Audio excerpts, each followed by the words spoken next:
Con su venia, señora presidenta. Adelante, diputado. Compañeras y compañeros legisladores, antes que nada, quiero dejar de manifiesto nuestro extrañamiento por la inclusión de este tema en el apartado de las efemérides.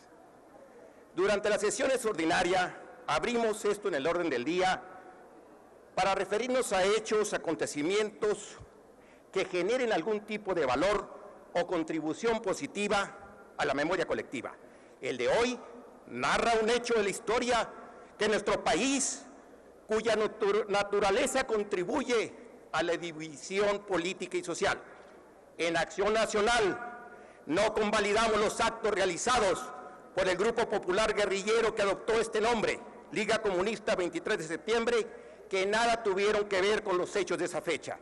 En congruencia, no estamos de acuerdo con atraer a la memoria de esta Cámara de Diputados y mucho menos reconocer las acciones de un grupo de choque caracterizado por la violencia y otros actos deleznables como el secuestro.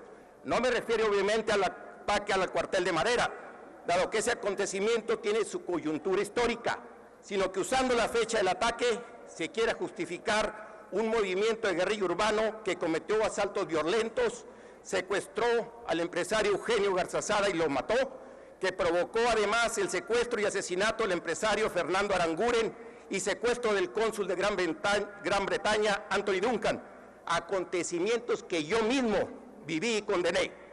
Fueron los actos de un grupo que hizo de la barbarie su modus operandi y de la clandestinidad su bastión, la Liga 23 de septiembre. No, señoras y señores, estos acontecimientos no pueden calificarse ni de valientes, mucho menos de patriotas. Ningún movimiento social, por justificadas que sean sus razones, podrá explicar toda esta violencia. Que no pretendan torcer la historia, jamás podrán violar los principios universales de que el fin no justifica los medios. El suceso en Madera fue una masacre por ambos lados. Los soldados estaban desprevenidos y en sus alimentos cuando inició el enfrentamiento. Los estudiantes mal armados, engañados, con muchas ideas románticas. No era un movimiento ideológico, era un movimiento político.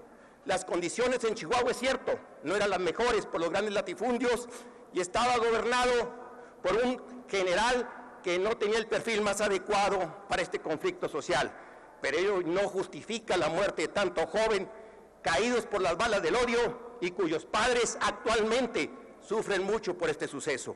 Estamos de acuerdo que eran tiempos políticos muy complejos, en que la maquinaria del Estado se usaba para amedrentar, que había desapariciones forzadas, asesinatos, presos políticos, tortura, represión y un sinfín de atrocidades cometidas desde el poder.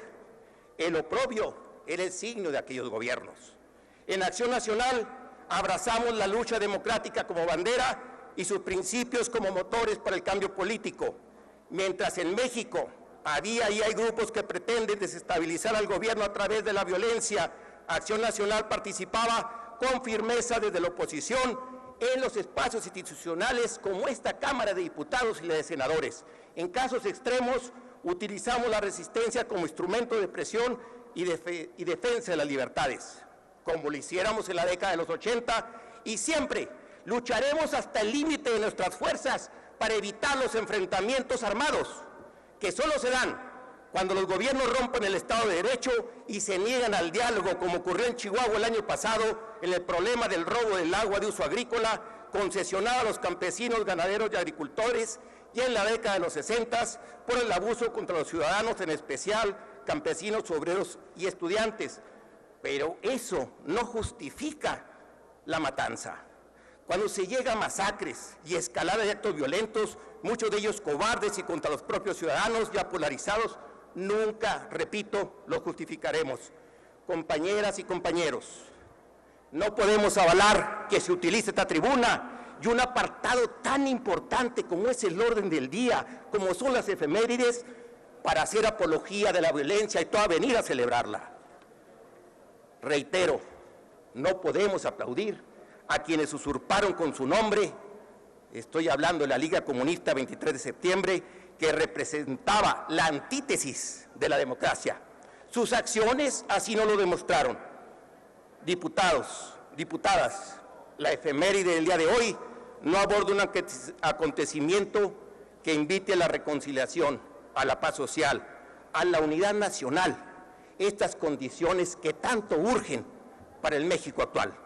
Ni un gobierno represor que persiga a sus adversarios políticos, ni celebrar cuando el pueblo acorralado tiene que utilizar la violencia para poder ser escuchado, mucho menos aplaudir a quienes utilizan una lucha para después justificar actos contra la sociedad. Le dio 30 segundos al anterior. Utilizan una lucha para después justificar actos contra la sociedad, como son asaltos, secuestros y asesinatos, como fue la Liga 23 de septiembre. Es cuanto. Gracias, señora presidenta.